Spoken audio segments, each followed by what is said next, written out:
Bacaan dari kitab Yesaya. Beginilah firman Tuhan. Sesungguhnya hambaku akan berhasil. Ia akan ditinggikan, disanjung dan dimuliakan. Seperti banyak orang tertegun melihat dia.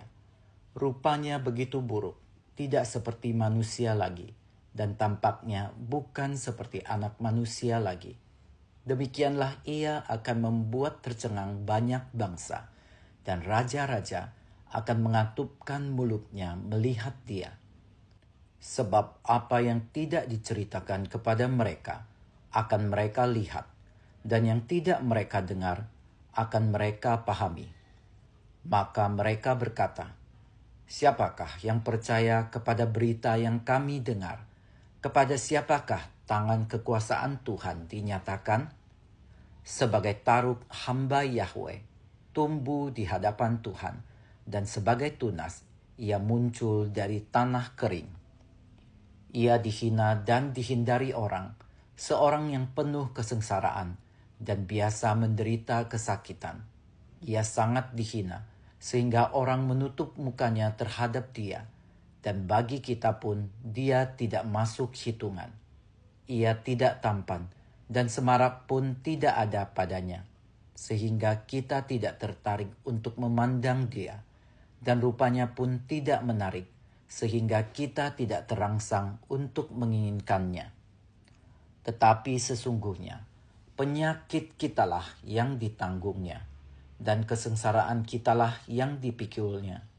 Padahal kita mengira dia kena tulah, dipukul dan ditindas Allah.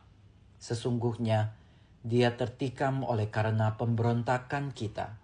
Dia diremukkan oleh karena kejahatan kita. Derita yang mendatangkan keselamatan bagi kita ditimpakan kepadanya. Dan oleh bilur-bilurnya kita menjadi sembuh. Kita sekalian sesat seperti domba, masing-masing mengambil jalan sendiri. Tetapi Tuhan telah menimpakan kepadanya kejahatan kita sekalian.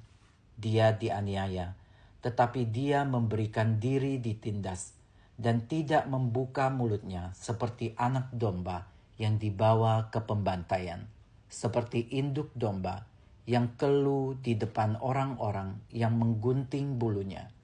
Ia tidak membuka mulutnya. Sesudah penahanan dan penghukuman, ia terambil, dan tentang nasibnya, siapakah yang memikirkannya? Sungguh, ia terputus dari negeri orang-orang hidup, dan karena pemberontakan umatku, ia kena tulah. Orang menempatkan kuburnya di antara orang-orang fasik, dan waktu mati, ia ada di antara penjahat-penjahat. Sekalipun ia tidak berbuat kekerasan, dan tipu tidak ada dalam mulutnya. Tetapi Tuhan berkehendak meremukkan dia dengan kesakitan. Dan apabila ia menyerahkan dirinya sebagai kurban silih, ia akan melihat keturunannya. Umurnya akan lanjut, dan kehendak Tuhan akan terlaksana karena dia. Sesudah kesusahan jiwanya, ia akan melihat terang dan menjadi puas. Sebab Tuhan berfirman, "Hambaku itu sebagai orang yang benar, akan membenarkan banyak orang oleh hikmatnya, dan kejahatan mereka dia pikul. Sebab itu, aku akan membagikan kepadanya orang-orang besar sebagai rampasan, dan ia akan memperoleh orang-orang kuat sebagai jarahan. Ini semua sebagai ganti, karena ia telah menyerahkan nyawanya ke dalam maut, dan karena ia terhitung di antara pemberontak, sekalipun ia menanggung dosa banyak orang dan berdosa untuk pemberontak-pemberontak."